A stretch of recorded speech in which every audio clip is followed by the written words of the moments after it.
میدونی دلیل این که این بچه ها همراه فوتبالیستا وارد زمین میشن چیه؟ اولین دلیل حضورشون ثبت لحظات احساسی و قشنگ این صحنه ها حس حال قبل بازی رو گرم و دلنشین میکنه و باعث میشه تماشاگرها و بیننده حس خوبی بگیرن. آرزوی همه بچه ها دیدن فوتبالیست محبوبشون از نزدیکه.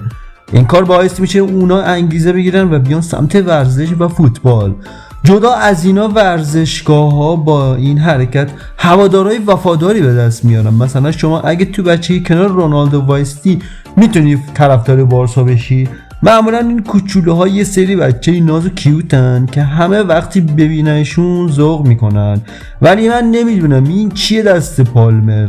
اصلا معلوم نیست فالور بچه است یا اون نره قول. بیچاره همش سعی میکنه نره پشتش که دیده بشه.